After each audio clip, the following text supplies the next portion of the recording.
جناب سیدنا سعد بن ابی وقاص کی مروی حدیث سنا رہا تھا. جناب سعد کہتے ہیں امام الانبیاء نے دعا مانگی, اللہم ہؤلاء اہل بیتی, پروردگار یہ ہیں میرے اہل بیت. یہ کون ہے؟ میرے. یہ جناب سعد سے مروی ہے. اور اگر جامع ترمذی اٹھائیں تو راویہ ہیں بی بی ام سلمہ, اور ایک اور روایت ہے ام المومنین صدیقہ کائنات ملکہ ممکنات حضرت بی بی سیدہ عائشہ صدیقہ رضی اللہ تعالیٰ عنہ روایت سننے والی ہے. جناب سعد کی روایت میں کہ لفظ اللہم ہؤلاء اہل بیتی سیدہ عائشہ اور بی بی ام سلمہ سے مروی حدیث ہے.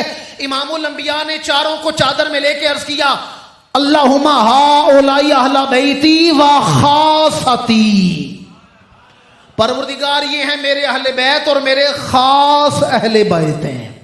کون ہے میرے؟ سارے بولیں کون ہے میرے؟ یہ ہیں میرے اہل بیت اور میرے خاص اہل بیت ہیں. چلیں اسی پر تیسری بھی سن لیں اسی حوالے سے. بی بی ام سلمہ کا آنگن ہے, امام الانبیاء جلوہ فراز ہیں, چادر اوڑھ رکھی ہے. فدعا فاطمہ, امام الانبیاء نے خاتون جنت کو بلایا, فدعا بلایا ہے اور چادر میں اپنے پہلو میں اب بٹھا کر چادر میں لے لیا ہے.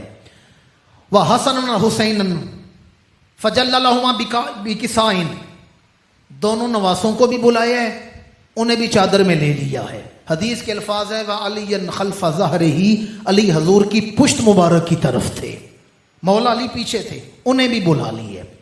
چاروں کو اپنی چادر میں لی ہے.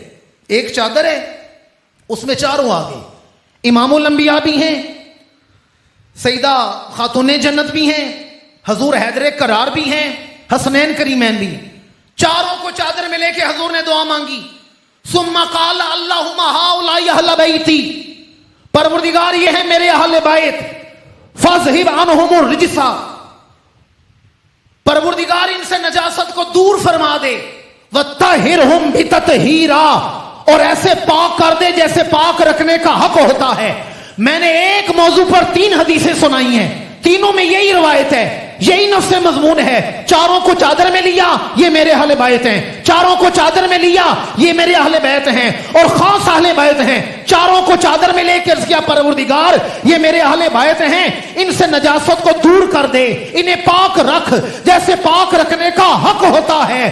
3 حدیثیں میں نے سنائی ہیں. جب حضور یہ دعا مانگ رہے ہیں, جبریل آ کے عرض کرتے ہیں اللہ سلام عطا فرما رہا ہے اور اللہ کا حکم ہے انما یرید اللہ, پروردگار کا حکم لے کر جبریل آئے, محبوب اللہ ارادہ فرما رہا ہے انما یرید اللہ لیذھب عنکم الرجس اہل البیت ویطہرکم تطہیرا. اے میرے رسول کے اہل بیت نبوت, اللہ نے تمہیں نجاست سے دور کر دیا ہے اور ایسے پاک رکھا ہے جیسے پاک رکھنے کا حق ہوتا ہے. ایسے پاک رکھا جیسے پاک رکھنے کا